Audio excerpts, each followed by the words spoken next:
Bakit naman kasi 90 times? Ayan. Medyo yun yung nakakatakot rin mga kamukha. Medyo amoy tae siya. Tae! Kita nyo di ba nakaka-glass skin siya? If kulang po or tight ang budget nyo, naku, go kayo doon. Ito yung isang hack na natutunan ko. Nars pa utang! Nars pa utang!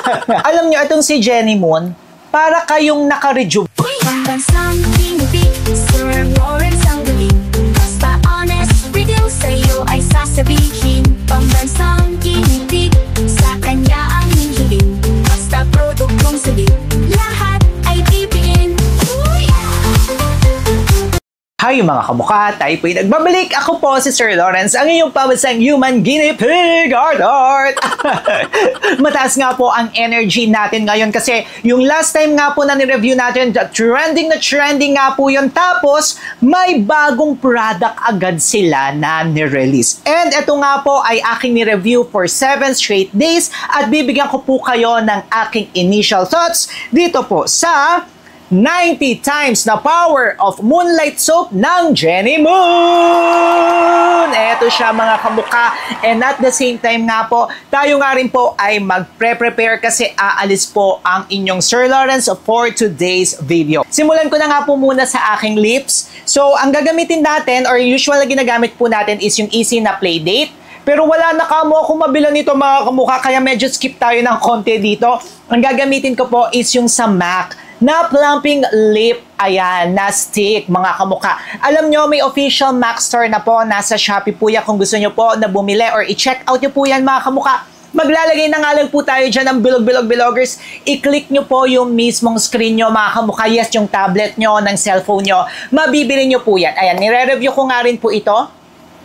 Ayan po yung itsura niya. Tapos ang sabi, nakaka-plump daw po ito ng lips. Ayan, papakita ko sa inyo.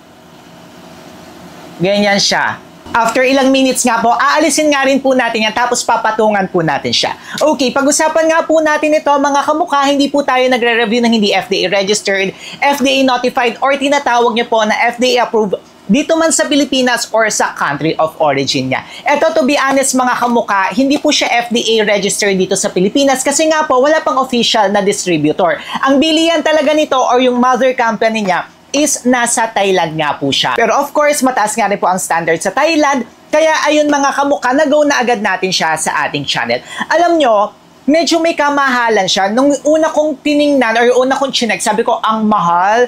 Nasa 300 pesos plus. Eh yung last time nga po na ni-review po natin, yung Geisha White, mura lang yun mga kamukha. Tapos ito, 300 pesos po siya. Pero once na ibukas nyo naman po siya, malaki naman siya. Ganyan po siya. Ang tip ko sa inyo, dahil medyo mahal po siya, hati-hatiin nyo. Ito talaga hinati-hati ko. Tapos, yun nga po, iniiba ko yung gamit sa aking face. Yes, pwede po siyang gamitin sa face. Ginagamit ko po siya sa face at kukwento ko po yan sa inyo.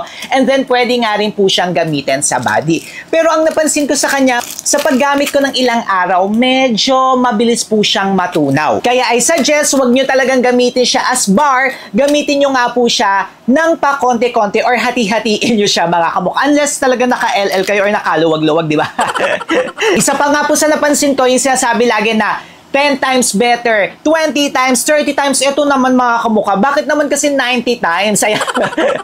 Medyo ayoko na ng gano'n na mga nilalagay nila. Though okay naman siya, pero for me, masyado ng excess yung kanya mga ganyang mga strategy or marketing strategy. Though 90 times nga po siya kasi may 90 active ingredients nga po ito. Medyo yun yung nakakatakot rin mga kamukha kasi the more na marami ang active ingredients, may tendency talaga na magkaroon tayo ng allergy kasi isang active ingredient lang dyan na hindi nyo kahayang naku po, mag-a-allergy kayo. Habang pinag-uusapan na nga rin natin ito mga kamukha, gamitin ko na siya. Ito po yung ginagamit ko sa aking face. Ayan, makapal naman siya mga kamukha, pero yun nga po, mabilis lang siya matunaw. Tapos ang isa pa po sa napansin ko talagang dito ako maliligo, no? Ang bula-bula niya. Konting water lang yan, ganyan po siya. I-lather nyo po yan sa inyong kamay. Oh, look at that. Then, pwede nyo na nga po siyang ilagay dyan or pwede nyo na po siyang ano sa inyong face. Alam nyo yung amoy niya is amoy berry. Medyo naamoy ko nga rin yung arbutin pero alam nyo, medyo amoy tae siya. Tae! Yes, ayoko nung mga ganitong amoy. May mga naamoy na ako na ganito na mga Filipino brand, mga local brand. nag-aamoy tae talaga siya mga kamukha, which is hindi ko po gusto. Siguro yun yung for improvement na pwede nila na i-check. Nasa sa inyo nga rin po yan kung ililive nyo po yan ng ilang seconds or 1 minute, 30 seconds, 5 minutes. Pero sa mukha hanggang 2 minutes lang yan mga kamukha. Ako po hindi na mga kamukha. Kapag nilagay ko po yan, diretsyo na nga po, ayan o, sobrang bula niya. Diretsyo na nga po ako sa paghuhugas ng aking face or sa pagre-rinse mga kamukha. Balikan ko po kayo. Ako nga po yung nagbabalik mga kamukha. Ayan, medyo may struggle talaga siya sa pagre-rinse kasi mabula naman siya. Kaya a little goes a long way. Pero pag makikita nyo, oh, wala tayong nilalagay pa dyan pero makinang na tayo mga kamukha. Ayan, may kinang factor siya, pero I also have to be honest, no? Medyo may hapdi talaga kayong mararamdaman kapag may mga active pimples po kayo. So kapag may mga active pimples kayo or may mga patuyo kayo na mga pimples or kung kayo nga po ay nagsishave, kasi ako po ay nagsishave mga kamukha dito, ayan, medyo may hapdi akong nararamdaman. Yung dito ko, tsaka dito, medyo may hapdi siyang mararamdaman. Kaya kailangan nyo i-rinse siya agad. Medyo may banat factor din kayong mararamdaman. But look at that. Alam nyo, I was not expecting yung ganito, na may glow siya after. Pati in person, ha, nakaka-glass skin siya. Ayan o, kita nyo di ba nakaka-glass skin siya? In fairness, yun yung nagandahan tayo. Pero hindi na po ako gagamit ng toner mga kamukha kasi medyo natatapangan na ako sa kanya. Potent na siya. Kaya diretsyo na po ako dito po sa aking favorite na moisturizer which is IY Korea na Aqua Moisturizer. Diyos ko po, napakaraming beses ko na nga po yan na pinapakita sa ating video. Ayan po siya. Pero kung makikita nyo, oh, lakas niya talaga maka-glass skin. Hindi ko ina-expect yan. Hindi ko siya ina-expect. Okay, for the active ingredients po niya, meron nga po siyang 90 active ingredients. Ang kagandahan, lahat po ng active ingredients siya, nakalagay po siya dito. Tapos yung gusto nga po nilang i-highlight, nandito nga rin po yan sa unahan. Ayan po siya mga kamukha. Mag-highlight din po tayo. So, meron po siya ng mga arbutin, may vitamin C nga po ito. Kaya medyo ingat-ingat po kayo, specifically if gagamitin nyo po ito sa umaga. Kasi kapag gagamitin nyo nga po yan sa umaga, mga kamukha, may tendency talaga na mas lalong ma-irritate ang inyong skin, lalo na kung matatapatan kayo ng araw or lalo po kayong mangitim. Then, yung mga arbutin nga po, vitamin C, maganda po yan sa pagbabrighten and also paglalighten ng ating skin. So, kung yun nga pong si Geisha White ay kojic and papaya, ito naman po medyo kakaiba po yung kanyang approach. Wala po itong kojic at papaya, pero meron nga po itong vitamin C, arbutin, vitamin E, may glutathione, amino acid, natural oil, and also may avocado nga po ito.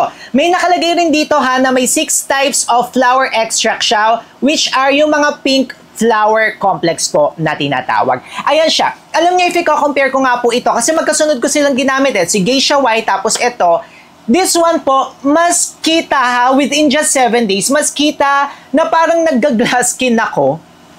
Ayan siya ha. And very honest naman tayo, panoorin niyo po yung video natin kay Geisha White. Okay naman si Geisha White, pero ito, in fairness dito talaga, mas may glow ako na nakita. Ayan o, mas nakaka-glass skin po siya. Now, I will be applying yung favorite ko po, na ito Skintific. Meron nga rin tayong separate video nito mga kamukha. Napakaganda nito, para ka talagang naka-filter. Yes. Though, maganda yung skin ko. Ayan, ang ganda ng condition ng skin natin. And because gumagamit nga rin po tayo dito, wala tayong breakout tayo. In fairness, walang breakout. Makikita nyo naman yan sa mga iba nating videos kapag nagbe-breakout tayo. Sinasabi ko po yan. Ito, within 7 days, wala po tayong breakout na nagaganap. Kaya konting lagay na lang nito mga kamukha. Kasi maganda naman nga po ang ating skin, ang condition ng skin natin as of the moment. Konting ganyan-ganyan lang. Okay na agad tayo. Para hindi lang matakpan or para matakpan lang ng konti ang mga imperfections. Pero wala naman kasi na tayong masyadong imperfections. So far, ayan, parang naka-rejuve yung feeling ko sa kanya. Ayan o, kumikinang talaga siya, di ba? Next naman po is mag-a-apply tayo ng powder at ito po ang ginagamit natin ngayon, yung MAC. Kino-compare ko kasi siya sa two-way cake ng FS. Though, ayoko siyang lagyan talaga ng powder. Kaso nga lang po, nire-review ko nga rin po itong bagong formulation ng MAC. Kaya ayan po, ang shade ko dito is NC10. NC10 si Sir Lawrence sa MAC. Yes, nagba-MAC na tayo. Pero ayan o, kumikinang talaga tayo mga kamukha. Though, ito nga po ay matte. Itong si MAC. Konti-konti lang tayo. Yan lang ilalagay natin. Kasi nire-review ko rin siya eh. Yes, may blurring effect nga rin po itong si MAC mga kamukha. Pero if kulang po or tight ang budget nyo, naku, go kayo doon sa FS2A cake. Ang difference lang nila is yung longevity. Mas matagal pa rin po ang effect nitong si MAC if i-compare natin doon kay FS. For next step pala natin, ito yung isang hack na natutunan ko. Use pink concealer. Ito yung from the same. Pink concealer siya mga kamukha. Hindi na ako magko-concealer talaga ngayon kasi maganda na nga po yung condition ng skin ko. Ito pink concealer na pang-brighten siya. Kung gusto nyo nga po na mapabrighten yung mga certain areas. Kunyari dito konti, dito and also dito kasi maglalagay nga po tayo dyan ng blush. Tapos dito. Ayan o. Oh! Diba? Kita nyo yan? Brighten siya, diba? Usually wala na akong masyadong nilalagay sa face ko ngayon. But, diba? Then, ang next naman po na tinatry ko nga rin is yung from NARS. Ayan, NARS po siya in a shade Deep Throat. Deep Throat. Ayan. Deep Throat siya. Babakita ko siya sa inyo. Konti lang. Ganyan lang siya. Yan kasi yung kagandahan kay NARS. Ano siya, very natural po. Natural na natural lang siya. Parang wala ka lang nilalagay. Kung gusto mo lang ng fresh-freshan, ayan, okay na okay si NARS. NARS pautang! NARS pautang! O, diba? Kung may kinang ina lang tayo dyan. Habang nagkikilay nga po tayo, pag-usapan na ulit natin itong si Jenny Moon. In fairness, nakakatuwa siyang gamitin mga kamuka. If I will be comparing this sa kojic acid at saka doon nga po sa mga papaya, mas nagbigay siya ng glow. Siguro kasi, dahil nga po yung mga active ingredients niya, like yung arbutin, vitamins, nakakapagbigay talaga yun ng brightening effect. Alam nyo, I could compare this, ito ha, naku baka gamitin ito ng mga marketing ha. Kasi first time kong sasabihin ito, no, at saka first time na maririnig, no. Alam nyo, itong si Jenny Moon, para kayong naka-rejuve nga. Ganon yung effect niya. In fairness, ako nagsabi niya na, pag narinig nyo yan sa iba, galing dito yan sa channel na yan ha. Para siyang naka-rejuve. Ayan o, parang naka-rejuve yung effect niya sa akin. Very makinis siya, very glass skin type siya, mga kamuka. Yun yung naranasan ko sa kanya sa 7 days sa paggamit ko. Pero wag nyo po siyang gagamitin ng more than once a day ha. Mamimili lamang kayo. Katulad ko, ngayong umaga, ginamit ko siya. Kasi baka naman, ang mangyari nga, katulad ng rejuve, di ba? Ang mangyari niyan is masira yung skin barrier nyo. Ako ha, for me lang naman ito mga kamuka, instead na mag-rejuve kayo, or kung ayaw nyo ng mga rejuve, pero yung mga rejuve kasi natin ngayon mga kamuka, magaganda na. Hindi na yung katulad dati talaga na magiging tosino kayo, yung mga hydroquinone, tretinoid. May mga magaganda na nga pong formulation. Pero kung ayaw nyo pong mag-commit sa talaga naman po na rejuvenating set, ito. Pwedeng ito yung gamitin nyo or pwedeng ito yung maging alternative nyo or pwede nyo siyang i-check. If i-ask nyo po ako mga kamukha kung ito or mga kojic acid, depende talaga siya sa inyo. Pero ito talaga, mas nakitaan ko po siya ha. If i-compare, kasi magkasunod ko nga pong ginamit, yung Geisha White, tapos ito, mas for me lang ha, again ha, for me lang, mas nagandahan ako dito. Maganda si Geisha White, pero mas nagandahan ako dito mga kamukha. Because of the ano talaga, ayan no, talagang malapit na ako sa inyo because of the glow. Ayan siya. Pwede rin siyang gamitin sa katawan. Kayo na nga rin talaga yung bahala niyan. But because of the glow, parang mas nagustuhan ko to kaysa doon nga po sa Geisha White. Pero again nga po, it will boil down to your preference and also 90 ang ingredients niya. Medyo nakakatakot lalo na nga po doon sa mga tao na may mga allergy. Ayan, kasi baka may allergy kayo dyan sa isa sa mga ingredients. Doon na lang kayo sa mga konti lang mga kamuka. Pero if you want talaga na itry, ayan no. Wala akong highlighter na nilagay dyan ha. Pero okay na okay siya. For my lips pala, ang gagamitin ko is, eto po, favorite ko rin to. Ginagamit to ng mga contesera, mga beauty pageant, ay sa beauty pageant. Yung MAC din po yan, na ito po ay Velvet Teddy. Ayan, nasa description box sa baba rin po natin. Kung gusto nyo po nitong bumili. Ayan siya, oh. Ganda niya to. Talagang na-plump nitong, ano ha, na-plump nung MAC plump na ano yung ating lips. Ayan, oh. Diba? Ganyan na lang ako mga kamukha, hindi na ako maglalagay ng mga bronzer. Okay na siya, talagang as is na siya. Okay naman ako mga kamukha. Oh, ang ganda niya in person talaga. Ayan siya. Then, tulak lang, gagamitin natin itong She Glam. Ang cute nito. Alam nyo, binili ko siya. Dahil ang cute-cute nito. Binili ko siya dahil cute lang siya. Shiglam yan na setting spray. Okay naman siya. Lalapit nga ako sa inyo. Ayan o. O diba? Walang ka-pores-pores yan, mga kamukha. Ayan no, bihira tayo lumapit ng ganyan. Ibig sabihin nga mga kamukha, maganda yung product. Pero of course naman mga kamukha, it must be combination pa rin. Nagtitake pa rin ako ng mga supplement. Pero so far, so good. Talagang inaamin ko naman sa inyo mga kamukha kapag tayo nagpipimples. And also, hindi ko naman kilala kung sino may-ari nito. But definitely, nagandahan tayo and I could continue using this one. Actually, kung pipili nga po ako, no, pwedeng ito na lang yung gagamitin ko compare nga po doon sa last time na ginamit natin. Pero ako nga po pambansang human guinea pig nyo mga kamukha, I have to try. Kayo, ano ang thoughts nyo dito kay Jenny Moon? Aba, magkwentuhan tayo dyan sa baba. Ayan, at kung may mga gusto pa kayong ipatry sa akin, in fairness sa mga recommendation nyo, ha?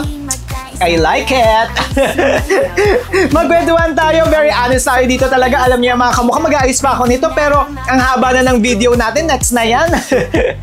Ayan, mag-subscribe na rin kayo kay Sir Lawrence. Panoorin niyo po yung mga video pa natin dyan sa gilid-gilid mga kamukha. Paano ba yan? Paalis na po ako. Magkita-kita tayo sa susunod nating video. Ayan o. Kumikinang-kinang-kinang ina talaga tayo. I love it. Click na to mga kamukha para hindi nyo ako ma-miss. Mag-subscribe na rin kayo sa ating channel. Ayan na, click na to.